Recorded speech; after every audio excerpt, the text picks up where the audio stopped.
Hello everyone, thank you for checking out the channel. Thank you for subscribing or just watching. We are close to 4,000 subscriptions. And I really want to thank the whole firework, pyro industry and everyone that watches these videos. You've been very supportive and I appreciate it. So just a quick little update. Try to take you on our journey of moving from California. We lived in Northern California just up until a couple, 2.5 weeks ago or so. We are now in Idaho, currently in a rental as our home is being built.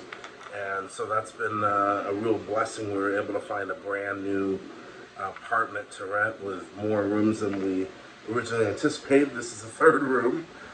We just needed two. So anyway, that's what's happening. I did want to, so part of the journey here is opening up my own fireworks stand for the 4th of July, which starts June 24th. And so part of that was finding, a place to live that would allow that. Unfortunately, it's only safe and sane here in Idaho, in Pocatello anyway, but at least I have that ability. So, the one thing that I've learned though is that it just takes a lot of time. You really have to plan. I thought I had already planned a lot, which I had, and I have, with the wholesalers and speaking to them directly and getting price lists, deciding what's going to be at your stand, and also planning how the stand's going to be filled. So my goal is to put as many items as possible, and practical inside the stand. And right now we're at about 250 or so different items, including novelties, fountains, and you name it. I think there are going to be more than 40 of the 500-gram fountains in there. How is this possible in a 20-foot stand?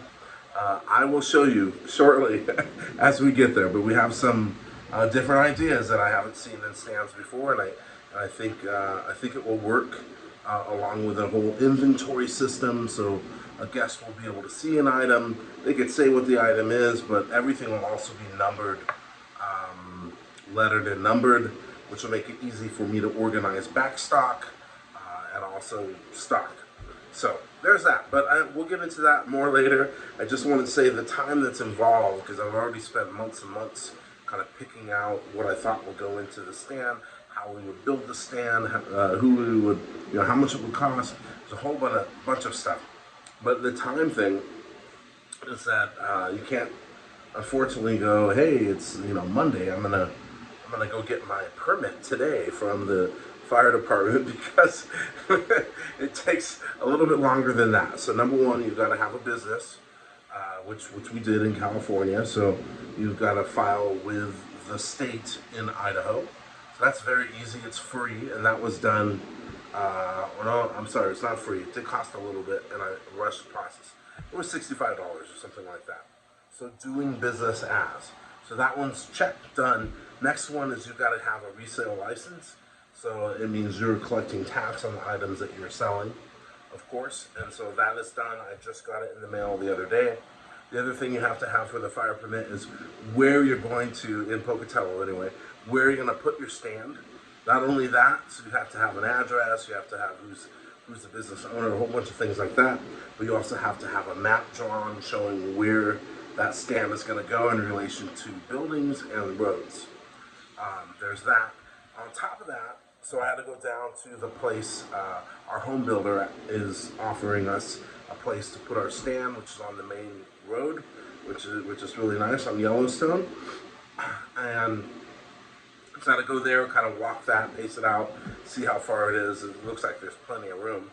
And then on top of that, you have to have a list of all of your items to give to the fire department here in Pocatello. So I'm still working on that. And then the other thing was you have to have liability insurance.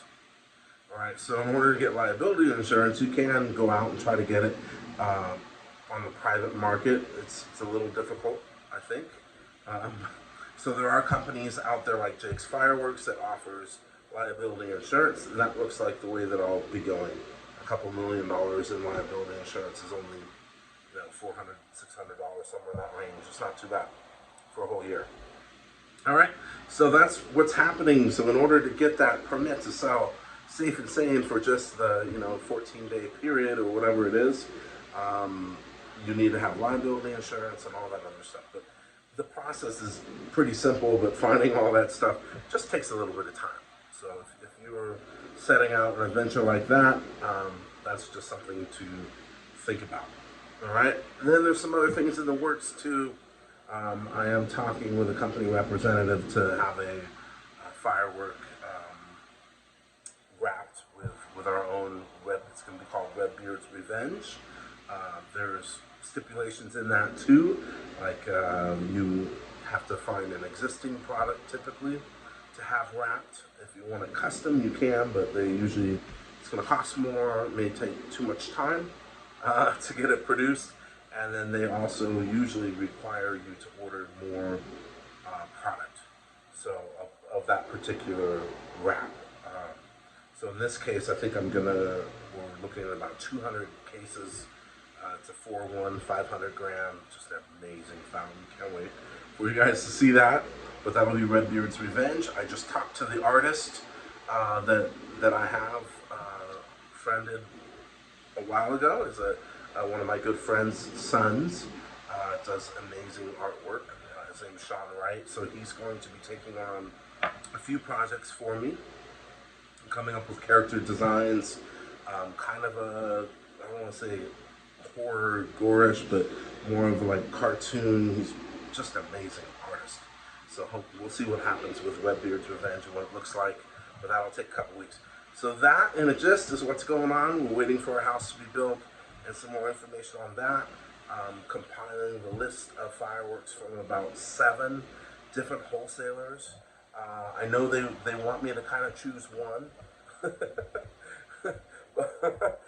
My goal is to provide, fireworks that I like, that I think other people will like, and other people like, but to be able to have a very large variety and not sell the same exact thing as someone down the street. I mean, that's one of the reasons I'm not opting to go with TNT or Phantom, because I don't need someone dictating what you can sell and how much you're going to sell it for. And I want to be able to make a good profit and also offer a great price. So that's kind of what it is. All right, well, thank you for checking this out. I hope you all are having an amazing, August. So school is just about going back. If you have kids, and we're going to head into winter before long, and I hope to get you another update soon. Thanks for checking out the video. Thanks again for subscribing. We're almost at 4,000 viewers. If you don't usually subscribe or you haven't subscribed, I would appreciate it if you don't mind dropping that for me. It gets me to kind of the personal goal, next level. So appreciate it so much. Have a great rest of your week.